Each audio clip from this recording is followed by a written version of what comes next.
علی بھائی اگلا سوال ہے، آپ کے بار بار توجہ دلانے اور لکیر پیٹنے کی برکات بالآخر ظاہر ہو گئی ہیں، اور بریلویوں کے پبلشر شبیر برادرز نے اپنی مشہور بک ہشت بہشت میں موجود فوائد السالکین میں سے چشتی رسول اللہ والا گستاخانہ واقعہ نکال کر نئی پرنٹنگ بھی کر دی ہے۔ اب آپ کی بھی یہ اخلاقی ذمہ داری ہے کہ بریلوی علماء کے اس عمل کو اپریشیٹ کریں۔ دیکھیں جی، میں غیر مشروط طور پر شبیر برادرز کو اور ان سے متعلقہ جو بریلوی علماء ہیں انہیں مبارکباد پیش کرتا ہوں۔ بہت اچھی ایفرٹ انہوں نے کی ہے، اور کم از کم ہمارا مقدمہ انہوں نے مان لیا کہ یہ واقعی دین کی جڑ کاٹنے والا واقعہ تھا اس کے اندر۔ لیکن جان کی امان پاؤں تو کچھ عرض کروں کہ اب ان علماء کی بھی ذمہ داری ہے کہ جن علماء نے چشتی رسول اللہ والے واقعے کا جھوٹا دفاع کرنے کی کوشش کی، ان کی وہ تمام ویڈیوز یوٹیوب سے ہٹوائیں، یا ایٹ لیسٹ یہ کہیں کہ انہوں نے غلط دفاع کیا۔ یہ بھی ہونا چاہیے نا، ابھی تک تو وہ دفاع کرتے آئے تھے، اور اسے وہ شطحیات کا نام دیتے ہیں، جسے پنجابی میں کہتے ہیں بونگیاں، کہتے ہیں بزرگوں کی یہ شطحیات ہوتی ہیں، جب وہ خاص کیفیت میں ہوتے ہیں نا تو ان سے اس طرح کی چیزیں نکل جاتی ہیں، اور اس میں وہ سہارا لیتے ہیں، وہ کہتے ہیں کہ جی دیکھیں ایک حدیث ہے، بس وہ اتنا ہی کہہ سکتے ہیں نا۔ وہ سیدنا علی کا قول ہے، صحیح بخاری میں تعلیقاً امام بخاری ایک چیپٹر کی ہیڈنگ کے اوپر لے کے آئے ہیں، اور اس کی پوری سند بھی موجود ہے سنن ابن ماجہ کے اندر، یہ حدیث جامع ترمذی کے اندر بھی موجود ہے کہ نبی صلی اللہ علیہ وآلہ وسلم نے فرمایا کہ 3 قسم کے لوگ ہیں جن سے اللہ نے اپنی شریعت کا قلم اٹھا لیا ہے۔ نمبر 1، جو مجنون ہو، پاگل ہو جائے، اس کی اگر کام نہیں کر رہی ہے، اکاؤنٹیبلٹی ختم۔ نمبر 2، سویا ہوا شخص، اور نمبر 3، چھوٹا بچہ جو ابھی نابالغ ہے۔ تو وہ مجنون کی کیٹیگری میں صوفیاء کی شطحیات کو لیتے ہیں، اسی لیے انہیں وہ کبھی قلندر کہتے ہیں اور کبھی مجذوب کہتے ہیں۔ میرا خیال ہے اس کے ساتھ ان کو مجنون بھی کہہ دینا چاہیے، کوئی حرج نہیں ہے، کیونکہ آپ مجنون والی حدیث لے رہے ہیں نا، اس میں تو مجنون کا لفظ ہے۔ وہ کہتے ہیں نہیں مجنون ہے، لیکن یہ والا مجنون اور لیلا مجنون والا مجنون اور ہے، یہ اللہ کی محبت میں غرق ہو گئے ہوتے ہیں۔ تو اس پہ بھی میں عرض کرتا ہوں کہ اگر اللہ کی محبت میں غرق ہوئے ہیں تو نبی علیہ السلام کے بارے میں کیوں ایسی بات کرتے ہیں؟ کیونکہ آپ نے تو ہمیں یہ بتایا تھا کہ با خدا دیوانہ باش، با محمد ہوشیار۔ دیوانگی صرف اللہ کے لیے ہو سکتی ہے، محمد صلی اللہ علیہ وآلہ وسلم کے لیے دیوانگی کی تو فارغ۔ اسی کی بنیاد پہ وہ منصور الحاج کے ان الحق کو ڈیفینڈ کرتے ہیں۔ وہ کہتے ہیں اس نے ان الحق کہا تھا، اگر وہ کہتا نا انا محمد تو ہم اسے کافر کہتے، چاہے وہ جذب میں کہتا، چاہے وہ شطحیات کی طور پہ کہتا، ہم نہ مانتے۔ تو سر یہ تو نبی علیہ السلام کے بارے میں چشتی رسول اللہ والا واقعہ تھا۔ اور پھر یہ ایک اور حدیث سے بھی سہارا لیتے ہیں جو صحیح مسلم میں ہے، نبی صلی اللہ علیہ وآلہ وسلم نے اللہ تعالیٰ کو ایک گناہگار کی توبہ پر جو خوشی ہوتی ہے اس کو ایک تمثیل سے بیان فرمایا کہ تم میں سے کوئی شخص ہو جس کی سواری اونٹ کے اوپر اس کا سارا سامان لدا ہوا ہو، کسی ریگستان کے سفر پہ ہو، اور تھوڑی دیر کے لیے رکے اور اس کی آنکھ لگے تو اچانک اس کا اونٹ غائب ہو جائے، اب اسے اپنی موت سامنے نظر آئے، کیونکہ سارا ساز و سامان اس کے اوپر ہے۔ ریگستان میں تو کئی دن کی مسافت تک کوئی پانی بھی نہیں ملتا، اب وہ بیٹھ کے موت کا انتظار کرنا شروع کر دے اور اچانک وہ سواری کہیں سے دوبارہ نمودار ہو جائے، تو اس شخص کو اتنی خوشی ہو کہ وہ خوشی کے عالم میں یہ کہنا چاہے کہ اے اللہ تو میرا رب، میں تیرا بندہ، میں تیرا بندہ، تو میرا رب، لیکن خوشی کی حالت میں اس کی زبان لڑکھڑا جائے اور وہ کہہ دے کہ اے اللہ تو میرا بندہ اور میں تیرا رب، نعوذ باللہ۔ اس میں آگے الفاظ ہیں من شدت الفرح، اس خوشی کی شدت کی وجہ سے زبان لڑکھڑا جائے۔ وہ کہتے ہیں نہیں یہ بھی شطحیات کی دلیل ہے کہ بزرگوں کی زبان بھی لڑکھڑا جاتی ہے۔ تو یار وہ تو ایک دفعہ لڑکھڑائی، اور وہ بھی نبی علیہ السلام نے مثال بیان کی، اور آپ نے فرمایا کہ یہ زبان لڑکھڑائی ہے خوشی کی وجہ سے، نہ کہ اس کو آپ نے ڈیفینڈ کیا کہ وہ جو جملہ بول رہا ہے وہ درست ہے اور وہ ایک واقعہ ہے. یہاں تو انٹینشنلی ہو رہا ہے. ہشت بہشت یہ 8 چشتیہ کے بزرگوں کی کتابوں کا مجموعہ ہے، جس میں سے ایک بک ہے فوائد السالکین، جسے کمپائل کرنے والے ہیں شیخ فرید الدین گنج شکر، پاک پتن میں جن کا مزار ہے، جہاں پہ ہمارے پرائم منسٹر صاحب بھی 1-2 دفعہ گر چکے ہیں جا کے. یہ وہ بزرگ ہیں، انہوں نے فوائد السالکین لکھی ہے. اور اس کتاب میں انہوں نے اپنے جو پیر تھے خواجہ قطب الدین بختیار کاکی، ان کے ملفوظات جمع کیے ہیں اپنے پیر صاحب کے. اور انہی ملفوظات میں سے ایک واقعہ انہوں نے کہا کہ ہمارے پیر صاحب خواجہ قطب الدین ہمیں بتانے لگے کہ ایک دفعہ میں اپنے پیر صاحب یعنی خواجہ معین الدین چشتی جن کا مزار اجمیر میں ہے، المتوفا 633 ہجری، اب چل رہا ہے 1442 ہجری، 1442 ہے، وہ 633 میں فوت ہوئے ہیں. ان کے پاس بیٹھا ہوا تھا تو ایک شخص آیا اور اس نے آ کے عرض کی کہ حضرت میں آپ کا مرید ہونا چاہتا ہوں. تو انہوں نے کہا مجھے پہلے کلمہ سنا، اور وہ کہتے ہیں اس میں ساتھ شروع میں لکھا ہے وہ خاص حالت میں تھے. یہ خاص حالت میں نا ان سے تھوڑا مس ہینڈلنگ ہوئی ہے، تو وہ پھر میں خادم رضوی والی بات کروں گا جو وہ کہا کرتے تھے کہ نو ہلکا نہ جانو جیڑا پونک دا جے نبی اتے پونک دا جے، نعوذ باللہ من ذالک صلی اللہ علیہ وآلہ وسلم. تو یہ نبی علیہ السلام کی گستاخی کی نا. با خدا دیوانہ باش والی بات تو ہم مان لیتے آپ کی، با محمد تو آپ کو ہوشیار رہنا چاہیے تھا. کہتے ہیں خاص حالت میں تھے تو انہوں نے کلمہ پوچھا تو مرید نے پڑھا لا الہ الا اللہ محمد الرسول اللہ صلی اللہ علیہ وآلہ وسلم. تو ظاہر ہے تو انہوں نے کہا کہ اب ایک دفعہ ویسے پڑھ کلمہ جیسے میں تمہیں پڑھوا رہا ہوں. پھر انہوں نے کہا بیٹا پڑھ لا الہ الا اللہ چشتی رسول اللہ، تو اس نے پڑھ دیا، نعوذ باللہ. اس کے بعد انہوں نے کہا کہ دیکھو میں نے یہ کلمہ تمہارے امتحان کے لیے پڑھوایا تھا، کلمہ وہی ہے جو پہلے تم نے پڑھا، لیکن اس کی بنیاد پہ میں نے چیک کرنا تھا، یعنی تم مجھے اپنا پیر ماننے کے لیے جو بھی میں کہوں، یعنی ان بریکٹس میں اگر خلاف شرع کام بھی کہوں تو کرنے کو تیار ہو جاؤ گے. تو یہ میں نے چیک کرنے کے لیے پڑھوایا تھا، باقی کلمہ وہی ہے. پھر اس کو مرید کیا اور بہت کچھ نوازا. وہ کہتے ہیں دیکھیں بعد میں انہوں نے کہہ دیا نا کلمہ وہی ہے. سر یہ کہنا کافی نہیں ہے، اس کے بعد انہیں یہ کہنا چاہیے تھا کہ میں نے یہ کفریہ جملہ نکلوا کر تمہیں بھی کافر کیا وقتی طور پہ.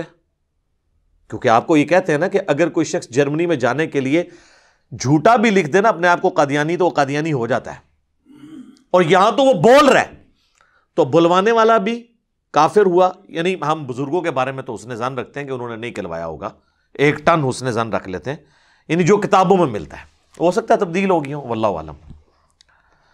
تو اس کے بعد ان کو خود بھی کلمہ پڑھ کے مسلمان ہونا چاہیے تھا، اور کہتے کہ بیٹا میں چونکہ اب دوبارہ مسلمان ہوا ہوں تو کافر ہونے کی وجہ سے میری بیعت ٹوٹ گئی تھی، پہلے میں اپنا کوئی پیر تلاش کرتا ہوں تاکہ میری لنک نبی علیہ السلام تک جڑ جائے.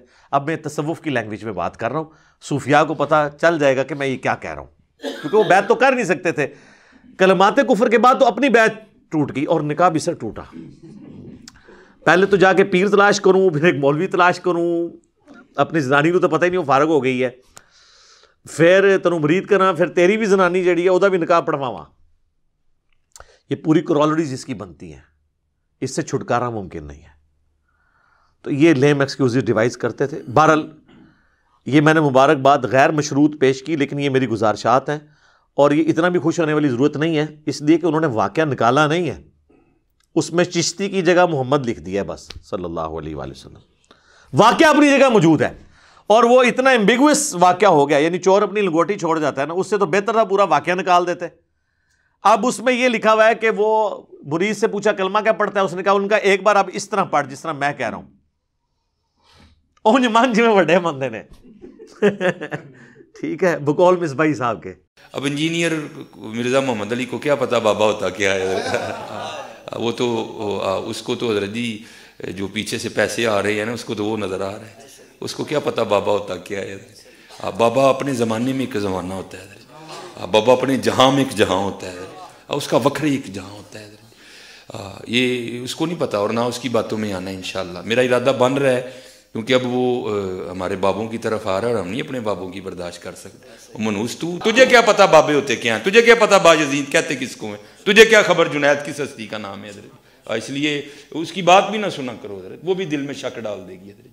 اور انشاءاللہ بس میں توفیق مانگ رہا ہوں اپنے اللہ سے, بڑی جلدی میں نے انشاءاللہ اس کا رد شروع کرنا ہے. ایویں بکواس کر رہا ہے اپنے کمرے میں بیٹھ, یہ کیا ہوا, تیرا کمرہ, تیرا کیمرہ, تیرے ہی لوگ, ہاں تیری کتابیں, تیری باتیں, کسی دن ہمیں بھی بلا نا, تو اسی طرح لائیو چلا نا بھائی, تیری اپنی دنیا, تیری اپنی باتیں, یہ کیا حضرت ہوا.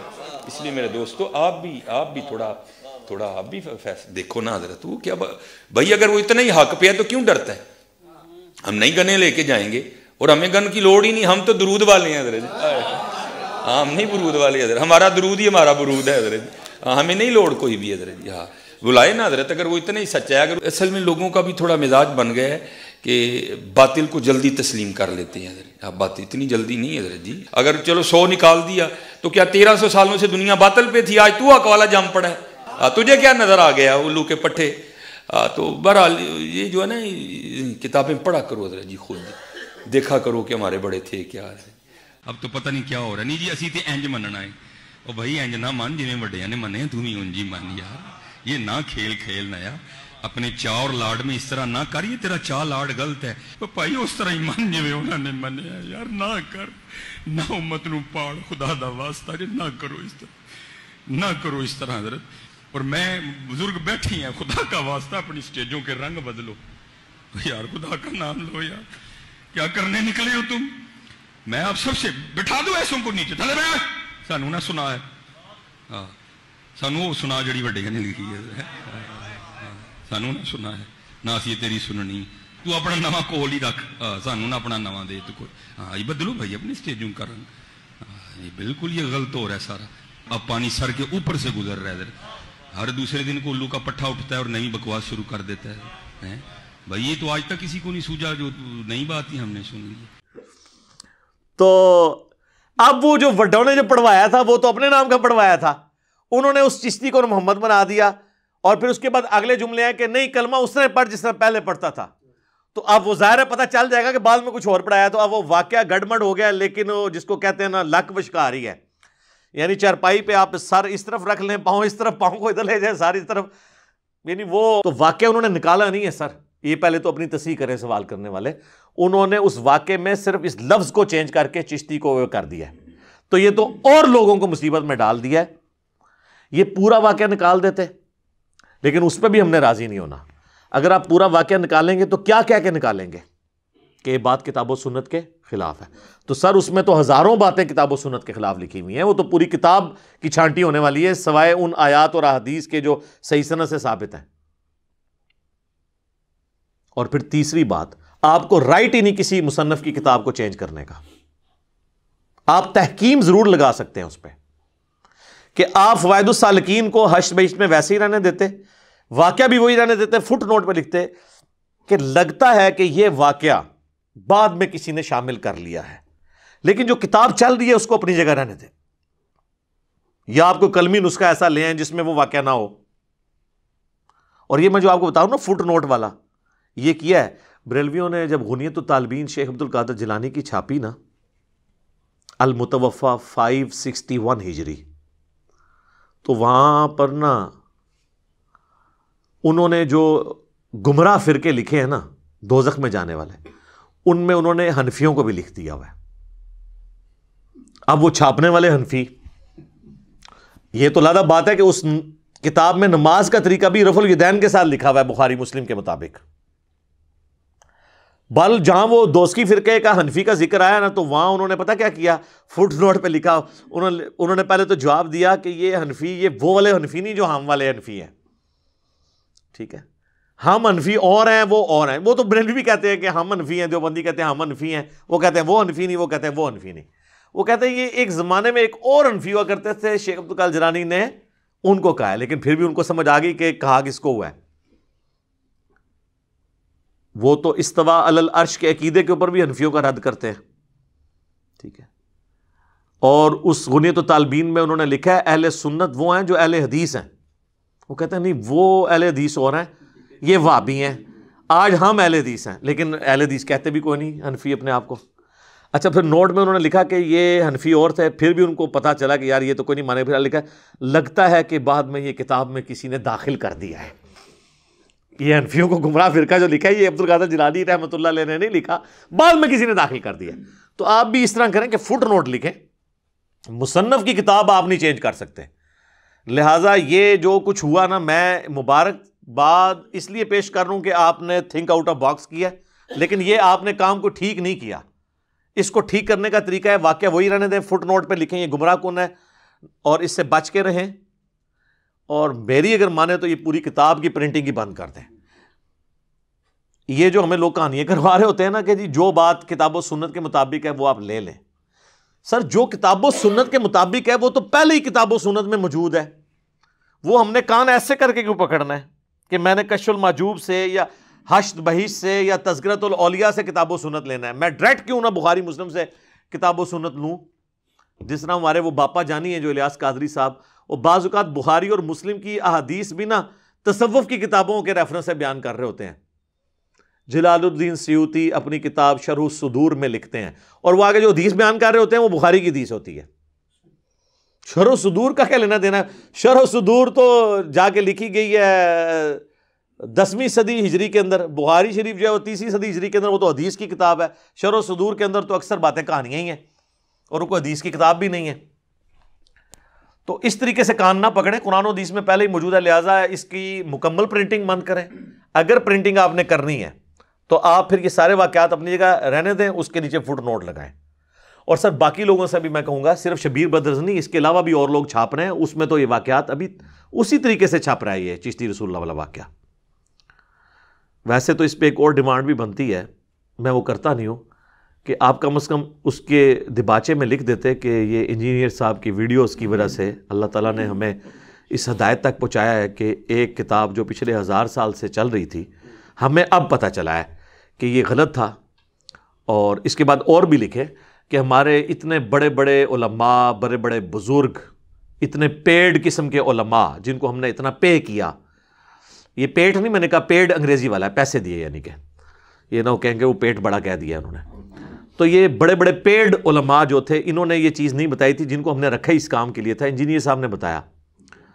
اور اس کے بعد ایک اور جملہ, وہ تو خیر میں نہیں کہوں گا کہ آپ مجھے مجدد ڈکلیئر کر دیں کہ جس نے آ کے تجدید کر دی ہے تصوف کے اندر, یہ میں آپ سے نہیں کہوں گا, لیکن پہلے 2 جملے تو بنتے ہیں.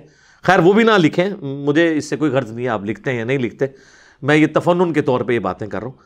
اور یہ صرف مسئلہ حشد بہشت کے اندر فوائد السالکین کا نہیں ہے, تذکرۃ الاولیاء جو حشد بہشت سے بھی پہلے کی کتاب ہے, 627 ہجری میں فوت ہوئے ہیں شیخ فرید الدین عطار, 627 ہجری میں.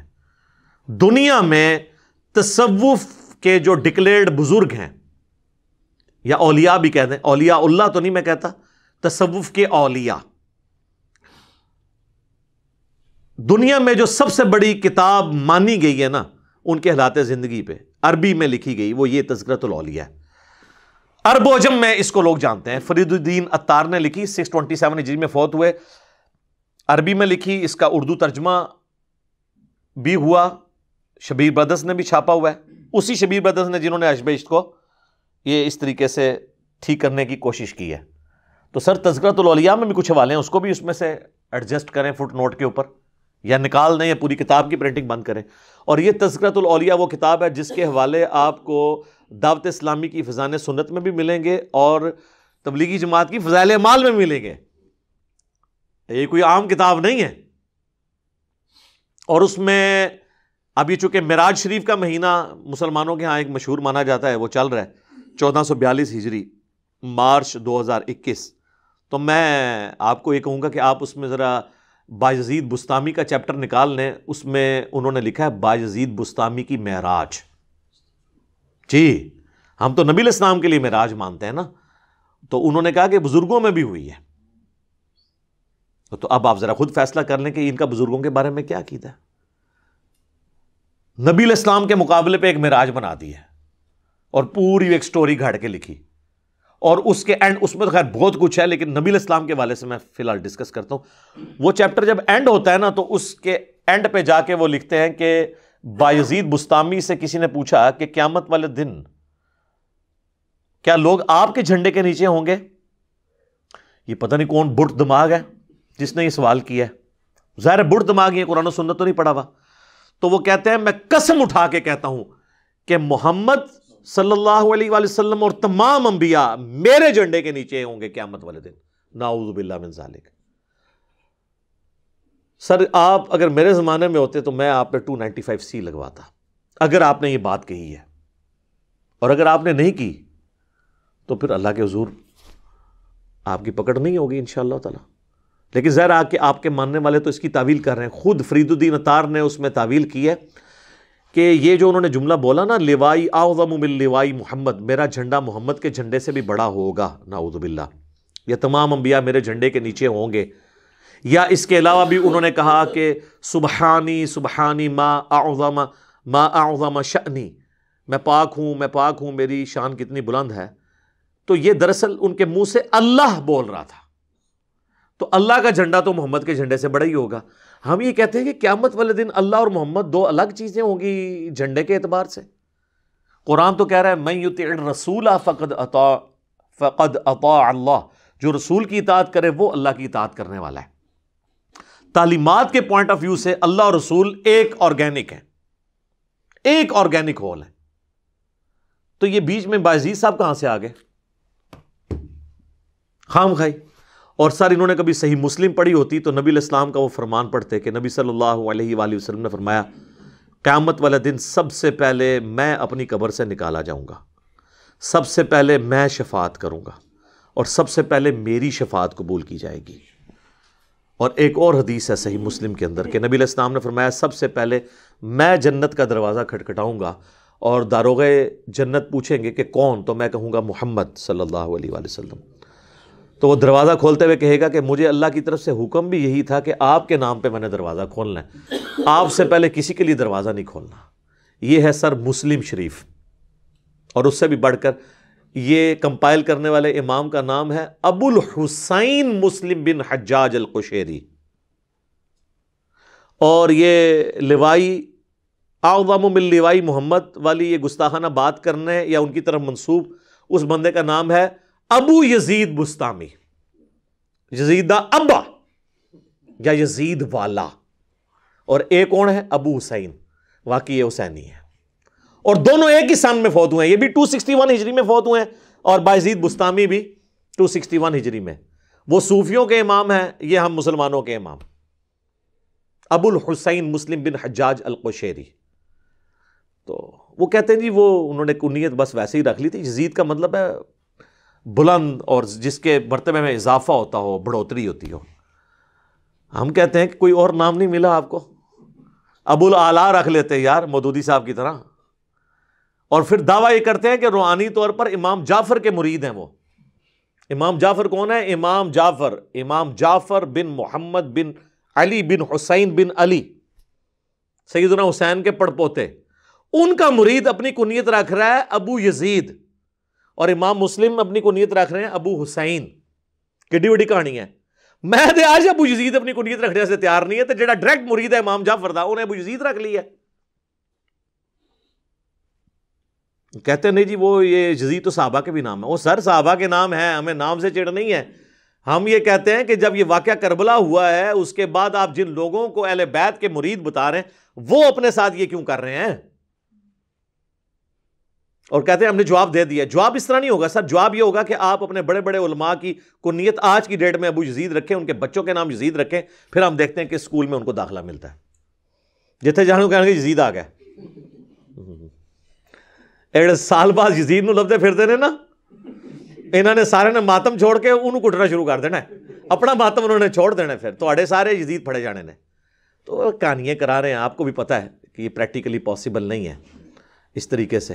خام خواہ اس طرح کی باتیں کرتے ہیں. تو میں تو یہ کہوں گا کہ حشر بہشت کی بھی، کشف المحجوب کی بھی، تذکرۃ الاولیاء کی بھی ان کی پرنٹنگ بند کریں، کیونکہ اکثر باتیں کتاب و سنت کے خلاف ہیں. اس میں کشف المحجوب میں بھی یہ لکھا ہوا ہے کہ بایزید کے منہ سے اللہ بولتا تھا، سیم تعویل ہوئی ہے، سبحانی سبحانی ما اعظم شأنی. ہاں ہم تو رسول اللہ کے لیے عقیدہ نہیں رکھتے، ہم کہتے ہیں رسول اللہ کے سینے پہ قرآن نازل ہوا، وما ينطق عن الهوى ان هو الا وحی یوحى. نبی علیہ السلام اپنی خواہش نفس سے کچھ نہیں کہتے، یہ وہ کہتے ہیں جو اللہ ان کو وحی کرتا ہے. لیکن ہم یہ کہتے ہیں کہ اللہ نے وحی کی ہے، نبی علیہ السلام کی مبارک زبان سے اللہ کا کلام نکلا ہے، اللہ خود نہیں بولا.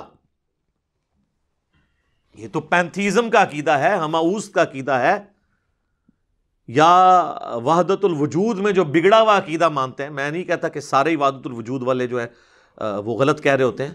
یہ پینتھیزم کے عقیدے کو تو ہم ہماؤس کے عقیدے کو ماننے کے لیے تیار نہیں ہے، تو بالکل کفری عقیدہ ہے.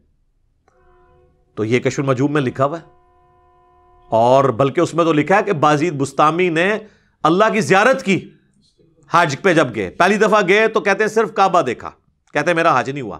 دوسری دفعہ گئے تو کعبے کو بھی دیکھا، کعبے کے رب کو بھی دیکھا، کہتے ہیں اب بھی حج نہیں ہوا کیونکہ میں باقی تھا. تیسری دفعہ گئے تو صرف کعبے کا رب نظر آیا. اور یہ خواب کی بات نہیں کر رہے، وہ بیداری کی بات کر رہے ہیں. اور یہ بھول جاتے ہیں کہ یہ پیکج تو حضرت موسیٰ علیہ السلام کو آفر نہیں ہوا. سورۃ الاعراف کی آیت نمبر 143 میں آتا ہے کہ جب موسیٰ علیہ السلام ملاقات کے لیے پہنچے کوہ طور پہ تو کہا کہ اے رب میری خواہش ہے کہ میں تجھے دیکھوں. تو اللہ تعالیٰ نے کیا فرمایا؟ لن ترانی، تم مجھے دیکھ نہیں سکتا، بلکہ تم پہاڑ کی طرف دیکھو. اگر یہ قائم رہا تو پھر تم کچھ سمجھنا کہ کوئی ایسا معاملہ ہو سکتا ہے. تو پہاڑ کی طرف انہوں نے دیکھا تو اللہ کو دیکھنے کی وجہ سے نہیں، انڈائریکٹ پہاڑ کی اس تجلی کی وجہ سے موسیٰ علیہ السلام بے ہوش ہو گئے. اور پھر انہوں نے اللہ کے حضور معافی مانگی کہ میں نے آندہ یہ خواہش کا بھی اظہار نہیں کرنا. اور بعضی ڈائریکٹ جو ہیں وہ جناب اللہ کو دیکھ بھی رہے ہیں، اور معراج بھی ہو رہی ہے، تذکرۃ الاولیاء میں آیا. اور ان سب سے بڑھ کے شرمناک واقعہ کشف المحجوب میں وہ ہے جو میں سمجھتا ہوں جس کی کوئی تعویل ہی ممکن نہیں ہے، ویسے تو ان کی بھی نہیں ہے. وہ صحو اور سکر کے چیپٹر میں انہوں نے جنید بغدادی کے صحو کو صحو کرتے ہیں جو آپ پوری ہوش و حواس میں کوئی کام کریں. ایک صحو ہوتا ہے سین کے ساتھ، وہ ہوتی ہے بھول، جو سجدہ صحو بھی ہے، بھول کے 2 سجدے کرتے ہیں. ایک سواد کے ساتھ صحو ہوتی ہے عربی میں، اس کا مطلب ہوتا ہے کوئی چیز انٹینشنلی آپ کریں، آپ ہوش میں ہو پھر بھی آپ سے غلطی ہو جائے. تو وہ صوفیاء میں جو جنیدی سلسلے کے اسکول آف تھاٹ کے لوگ ہیں وہ صحو کو مانتے ہیں. اور اس میں دلیل وہ لے کے آتے ہیں کہ حضرت داؤد علیہ السلام کی بھی تو نظر ایک دفعہ اپنے صحابی کی بیوی اوریا پہ پڑی اور وہ ان کو پسند آ گئی نعوذ باللہ، اور پھر انہوں نے اسے جنگ میں مروا کے خود اس سے شادی کر لی. تو اس پہ پھر انہوں نے اللہ تعالیٰ سے معافی مانگی. یہ پورا واقعہ تورات میں ٹیمپرڈ فارم میں موجود ہے. اور رچرڈ ڈاکنز اسی لیے پھر ان کی کلاس لیتا ہے نا کہ یہ تھے تمہارے پیغمبر جو یہ کام کرتے تھے. پھر یہ جواب تو نہیں دے سکتے، ڈاکن کا کیا جواب دینا ہے. تو یہی واقعہ کشف المحجوب میں لکھا ہوا ہے. اور اس سے انہوں نے لکھا کہ جنید بغدادی کا صاحب اس واقعے سے ثابت ہوتا ہے، اور اس میں حضرت داؤد علیہ السلام نے توبہ کی. پھر کہتے ہیں بازید بستامی کا جو اسکول آف تھاٹ ہے وہ ہے سکر کا. سکر کہتے ہیں کوئی شخص اپنے ہوش میں نہ ہو اور کوئی ایسا کام کرے، تو ظاہر جب ہوش میں نہیں ہوگا پھر اس پہ گرفت نہیں ہوگی. تو کہتے ہیں کہ بازید بستامی جو ہے وہ سکر کے اسکول آف تھاٹ کو فالو کرتے تھے. اور اس کی دلیل ہے نبی صلی اللہ علیہ وآلہ وسلم بھی حالت سکر میں ایک دفعہ آپ کی نظر اپنے صحابی اور اپنے منہ بولا بیٹا زید ابن حارثہ کی بیوی نعوذ باللہ زینب کے اوپر پڑی، اور وہ ان کو پسند آ گئیں. اور اللہ نے پھر زید کے دل میں اپنی بیوی کی نفرت ڈالی اور اس نے اس کو طلاق دی اور پھر خود شادی کر لی حضور علیہ السلام نے نعوذ باللہ. یہ پورا واقعہ ہے. ظاہر پورا تو انہوں نے لکھا، فلم دی بلیکس تو پتہ ہی ہے وہ واقعہ کیا ہے، لیکن لکھا کہ بھی ہمارے پیغمبر کی سکر کی نظر پڑی تھی اس لیے اس کے اوپر کوئی گرفت نہیں ہے. اور بازید کو بچانے کے لیے رسول اللہ صلی اللہ علیہ وآلہ وسلم کو تختہ مشق بنایا انہوں نے. یہ کفریہ واقعہ کشف المحجوب میں آج بھی پرنٹ ہو رہا ہے. اور ہمارے وہ بابا جی اب تو فوت ہو چکے ہیں، ان کے پچھلوں کو بھی میں نے بار بار کہا ہے کہ آپ لوگ جس مزار سے یہ ساری ریلیاں نکالتے ہیں ادھر یہ کتاب بک رہی ہے، انہی کی لکھی ہوئی ہے. چلیں ان کے بارے میں ہم 1 ٹن حسن ظن رکھ لیتے ہیں کہ انہوں نے نہیں لکھی تھی، لیکن سر چھپ تو رہی ہے نا. اور وہ بابا جی تو لہراتے تھے اور کہتے تھے کہ جس کا کوئی مرشد نہیں یہ کتاب پڑھ لے. اس میں تو یہ لکھا ہوا ہے.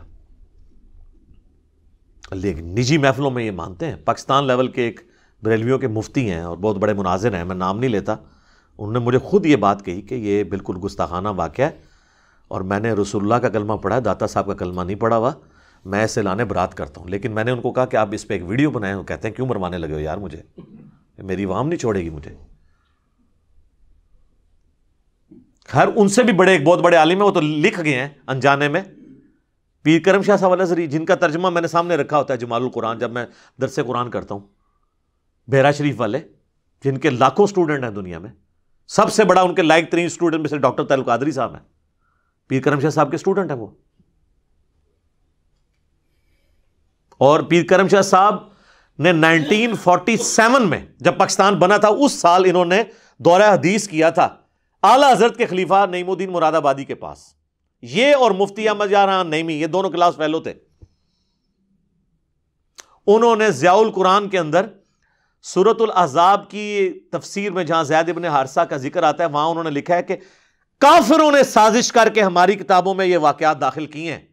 یہ زید ابن حارثہ کا اور رسول اللہ صلی اللہ علیہ وسلم کا وہ جو معاملہ ہے, انہوں نے تو اسے کافروں کی سازش قرار دیا ہے تصوف کی کتابوں میں. لیکن وہی پیر کرم شاہ صاحب ہیں, انہی کے مکتبہ ضیاء القرآن سے وہ چھپ رہی ہے کشف المحجوب, اور اس کا مقدمہ بھی پیر کرم شاہ صاحب نے لکھا اور کہا یہ بڑی اچھی کتاب ہے. میرا خیال ہے انہوں نے پڑھی تو ہوگی نہیں, اگر پڑھی ہوتی تو کم از کم یہ ہائی لائٹ تو کرتے. اچھا دیوبندیوں کو میں ایک ایج دوں گا, دیوبندیوں نے بھی کشف المحجوب کا ترجمہ چھاپا ہے. ان کے وہ بڑے صوفی باز صفا ہیں عبد الرؤف صاحب, یہ دونوں ترجمے ہمارے پاس پڑھے ہیں. اس میں انہوں نے نا فٹ نوٹ پہ لکھ دیا ہے, یہ صاحب اور سکر کے واقعے میں انہوں نے لکھا ہے کہ نہ جانے کیوں صوفیاء اس قسم کے واقعات سے سہارا لیا کرتے تھے, یہ پیغمبروں کی شان یہ واقعات نہیں ہیں. اس نے اپنے ایمان کا اظہار کیا ہے, لیکن اس نے یہ بھی مانا کہ صوفیاء نے لکھے ہیں. اس کے بعد اس کو یہ کہنا چاہیے تھا کہ جو رسول اللہ کا گستاخ ہو میں اسے بزرگ ماننے کے لیے بھی تیار نہیں ہوں, یہ بھی کہنا چاہیے تھا نا. ٹھیک ہے, تو وہ اپنا کچھ حصہ انہوں نے رکھ لیا تاکہ پتہ چل جائے کہ یار یہ بھی ہم نے کیا ہے. اور پیر کرم شاہ صاحب نے بھی علیحدہ سے تو مانا ہوا ہے, لیکن یہاں انہوں نے مقدمہ پورا لکھ دیا اس کے حق کے اندر. تو یہ بھی ہم نے بار بار اس کو ہائی لائٹ کیا کہ خدا کے لیے یہ ان کتابوں میں سے, بلکہ ان کتابوں کی پرنٹنگ بند کریں. ان کتابوں کے اندر تو بہت کچھ لکھا ہوا ہے, یعنی میں پورا ایک لیکچر دے سکتا ہوں کہ 90% سے زیادہ جو ہے نا اس کے اندر کہانیاں لکھی ہوئی ہیں. اگر آپ نے وہ کہانیاں سننی ہیں تو ہمارے سلمان مصباحی صاحب اکثر اسی میں سے واقعات بیان کرتے رہتے ہیں, تو وہ آپ سن سکتے ہیں, آپ خود پڑھ بھی سکتے ہیں. ہمیں تو ان چیزوں کے ساتھ جو رسول اللہ کو اٹیک کرنے والی چیزیں ہیں نا, نعوذ باللہ من ذالک, ایٹ لیسٹ اس کے تو اوپر ہم بات کریں گے نا. اب آپ دیکھیں یہ جو میں نے سب سے خطرناک عبارت بتائی ہے کشف المحجوب کی, صاحب اور سکر والی, زید بن حارثہ والا واقعہ, تو اس کی ایک بریلویوں کے چھوٹے سے بچہ ہے, وہ میں اس کو مفتی بھی نہیں کہتا, مولوی ایک چھوڑا انہوں نے چونگڑا, اس نے تعویل کی ہے. وہ کہتا ہے اس طرح کی گستاخی تو صحیح مسلم میں بھی موجود ہے.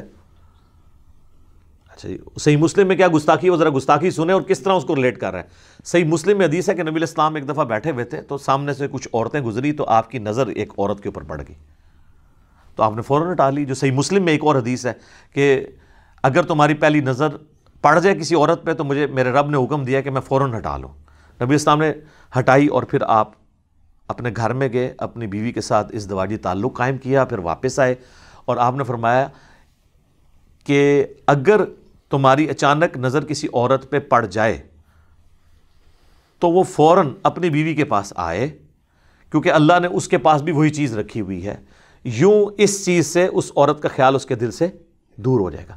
تو بالکل یہ ایک نارمل بات ہے جو نبی علیہ السلام نے کی ہے.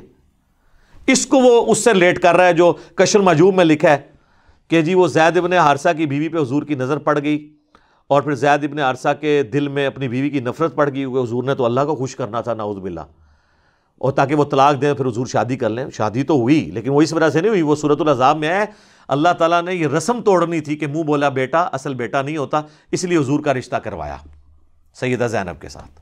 اللہ نے قرآن میں اس کی ریزن بتائی ہوئی ہے.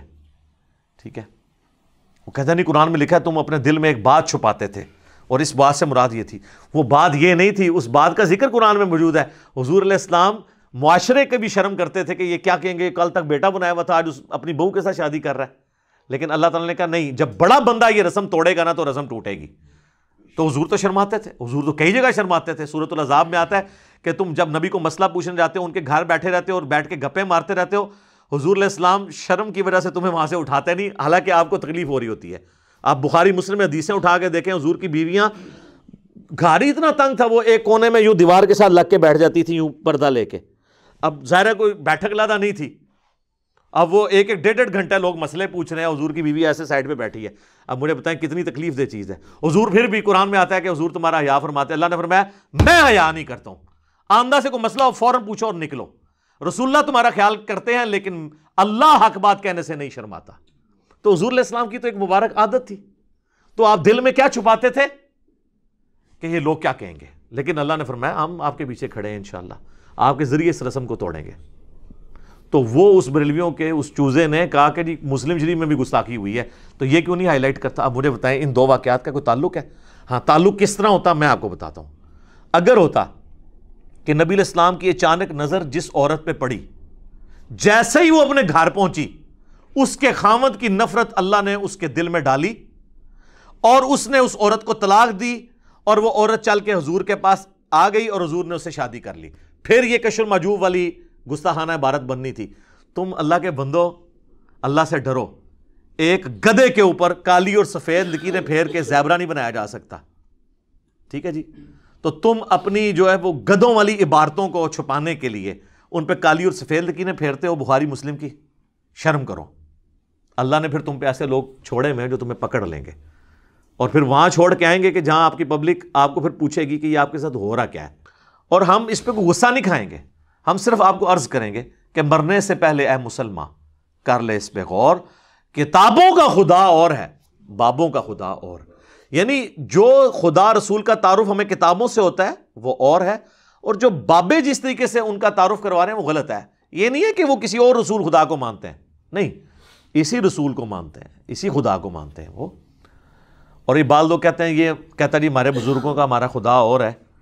تو یہ ان کو بھی پتا ہے میں کس سینس میں بات کر رہا ہوں. اور اگر پھر بھی سمجھنا نہ آئے سر، آپ کے اپنے اعلیٰ حضرت نے بھی یہی لینگویج یوز کی ہوئی ہے. لیں آج نئی بات لے لیں. اعلیٰ حضرت نے نا دیوبندیوں اور اہل حدیثوں کے خلاف ایک کتاب لکھی ہے یہ بتانے کے لیے کہ دیوبندی اور اہل حدیث، جس کو وہ کمبائنڈ طور پہ وہابی کہتے ہیں، یہ اللہ کے گستاخ ہیں، ٹھیک ہے؟ اور اس کتاب کا نام ہے سبحان سبوح، پاک اور جس کی تعریف کی جاتی ہے. وہ اللہ کے دفاع پہ انہوں نے لکھی ہے. جس طرح حسام الحرمین رسول اللہ کی عصمت کی دفاع پہ انہوں نے دیوبندیوں کی گستاخانہ عبارتیں ہائی لائٹ کی ہیں نا، اللہ کے خلاف دیوبند اور اہل حدیث کی جو گستاخانہ عبارتیں ہیں نا وہ ہائی لائٹ کی ہیں اس کتاب میں سبحان سبوح. اس میں درجنوں جگہ لکھتے ہیں وہ وہابیوں کا خدا، وہابیوں کا خدا. وہ ہر الٹی بات نا وہ اس خدا کی طرف منسوب کر کے کہتے ہیں وہابیوں کا خدا تو یہ کرتا ہے، وہابیوں کا خدا تو کشتی لڑتا ہے، وہابیوں کا خدا تو یہ کرتا ہے. وہ ساری گندی گندی باتیں، حالانکہ ان کو نہیں پتا تھا کہ وہابیوں کا خدا کون ہے، اللہ. تو وہ جب آپ ان سے پوچھیں وہ کہیں گے ان کا یہ کہنے کا مطلب نہیں ہے، وہ یہ کہنے کا مطلب یہ ہے کہ وہابی ہمارے اس خدا کے ساتھ جو ان کا بھی خدا ہے اللہ ہے، اس کے ساتھ وہ کوالٹیز منسوب کر رہے ہیں جو اس اللہ کی نہیں ہے. ان کا کہنے کا مطلب یہ نہیں کہ وہابیوں کا خدا علیحدہ ہے. جب وہ کہہ رہے ہیں وہابیوں کا، تو وہابی کس خدا کو مان رہے ہیں؟ وہ کہیں گے وہ وہابیوں کا خدا سے مراد یہ لے رہے ہیں کہ تم نے ہمارے خدا کے ساتھ جو کوالٹیز منسوب کی ہیں نا وہ غلط کی ہوئی ہیں. وہ کہتے ہیں یہ کہتے وہابیوں کا خدا جھوٹ بھی بولتا ہے. اور رشید احمد گنگوئی نے لکھا تھا نا کہ اللہ تعالیٰ جھوٹ بولے گا تو نہیں لیکن بول سکتا ہے، کیونکہ ان اللہ علی کل شیء قدیر. اے تے انہاں دا علمی لیول جے، انہاں نوں محال اور مقدور دا فرق ہی نہیں پتا. ان اللہ علی کل شیء قدیر دا مطلب نہیں ہے کہ آپ محال چیزیں اللہ کے ساتھ منسوب کر دیں. یہ محال چیزیں ہیں. جو خدا ہے وہ جھوٹ نہیں بولتا، اور جو جھوٹ بولتا ہے وہ خدا رہتا ہی نہیں ہے. پھر جو پیدا ہو جائے وہ خدا ہو ہی نہیں سکتا. اگر آپ کہیں جی خدا چاہے تو ایک خدا اور بنا لے، ہم کہتے ہیں نہیں، یہ قدرت کا نقص نہیں ہے بلکہ یہ محال ہے، کیونکہ خدا کی ڈیفینیشن یہی ہے کہ وہ پیدا نہیں ہوا. اور اس کو سپورٹیو قرآن حکیم کی وہ آیت بھی ہے سورہ الزمر کے اندر. اللہ تعالیٰ نے فرمایا اگر اللہ تعالیٰ نے اپنا بیٹا کسی کو بنانا ہوتا تو اپنی مخلوق میں سے کسی کو چن لیتا. اللہ نے اس کو کلیئر کیا ہے کہ میں اگر کسی کو بیٹا بھی بناتا نا تو وہ مخلوق ہی ہوتی. وہ میرا بیٹا ہونے کی وجہ سے یہ نہیں ہو سکتا کہ انسان کا بیٹا انسان ہے تو جن کا بیٹا جن ہے تو اللہ کا بیٹا بھی الہ ہو جانا تھا. نہیں، ہونی وہ مخلوق ہی تھی، کیونکہ یہ امپاسبل ہے، یہ محال ہے کہ ایک گاڈ اور بن جائے. گاڈ ایک ہی ہوگا جو ہمیشہ سے ہوگا. آپ کو کہ جی اللہ چاہے بھی تو نہیں بنا سکتا، جناب یہ محال ہے، اللہ کی ڈیفینیشن کے خلاف ہے. اور جو چیز بائی ڈیفینیشن غلط ہو کچھ چیزیں ڈیفینیشن ہے نا. تو یہ محال اور مقدور کی یہ علم الکلام کی بحثیں ہیں. اور ویسے تو یہ کہتے ہیں ہمیں علم الکلام بھی پڑھا ہوا ہے, لیکن ان کو یہ پتہ. تو رشید احمد گنگوئی نے وہ لکھا نا اللہ جھوٹ, اس کے اوپر پھر انہوں نے رد کیا کہ ان کا خدا تو جھوٹ بھی بولتا ہے, نعوذ باللہ. ٹھیک ہے, تو وہابیوں کا خدا, وہابیوں کا خدا. ادھر نہیں ان کو خیال آتا کہ جی وہابیوں کا خدا ہو رہا ہے, وہ کہتے ہیں نہیں نہیں نہیں خدا ہی ہے. تو سب میرے بھی اس شعر کا یہ مطلب ہے کہ مرنے سے پہلے اے مسلمان کر لے اس پہ غور, کتابوں کا خدا اور ہے, بابوں کا خدا اور. یا اس کو مزید سمجھ لیں, کتابوں کا خدا اور ہے, وہابیوں کا خدا اور, بقول اعلی حضرت کے, اور آپ بابیوں کا خدا اور, بقول میرے.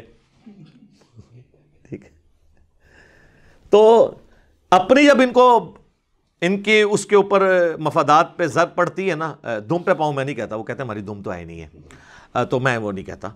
مفادات پہ جب اپنے ان کے ضرب پڑتی ہے نا, پھر یہ علمی ڈسکشنز کرتے ہیں. اور پھر وہ یہ کتاب آپ ذرا سبحان سبوح پڑھ کے دیکھ لیں, اس میں انہوں نے جگہ لکھا ہے وہابیوں کا خدا, وہابیوں کا خدا. تو خدا تو ان کو بھی پتا تھا کہ سیم ہے. تو میں پھر ریکویسٹ کروں گا کہ یہ ابھی بھی آپ کے اقدامات ناکافی ہیں, ابھی مزید ضرورت ہے کہ آپ اس میں جو میں نے چیزیں ہائی لائٹ کی ہیں اس کو امپروو کریں, تاکہ آنے والی ہماری نسلیں جو ہے نا ان تک صحیح دین ٹرانسفر ہو سکے. باقی ہم تو سمجھا سکتے ہیں, باقی کسی کو ڈیٹیل چاہیے تو میرا 71B مسئلہ ہے, آج سے آلموسٹ 9-10 سال پہلے ریکارڈ ہوا تھا. انڈیا اور پاکستان کے بزرگوں کی 19 گستاخانہ عبارات کا تحقیقی جائزہ. اور آپ دیکھیں ان چیزوں کے بعد میں نے کبھی کسی بزرگ کو کافر نہیں کہا, نہ ان کے ماننے والوں کو, صرف علمی اختلاف کیا ہے. یہ ضرور بتایا کہ عقیدہ کفری ہے, لیکن خوارج کا طریقہ اڈاپٹ نہیں کیا کہ تکفیر کروں, حالانکہ یہ آپس میں ایک دوسرے کی کرتے ہیں. میں نے ان کی کبھی تکفیر نہیں کی, صرف علمی طریقے سے اختلاف کیا ہے. تو آپ بھی ہمیں گالیاں دینے کی بجائے اور اپنے بزرگوں کو بچانے کی بجائے علمی طریقے سے ہمارے ساتھ اختلاف کریں. ہمارا مقصد کسی بزرگ کو بدنام کرنا نہیں ہے, بلکہ رسول اللہ صلی اللہ علیہ وآلہ وسلم کی عفت اور عصمت کا دفاع کرنا ہے. ٹھیک ہوگا جی.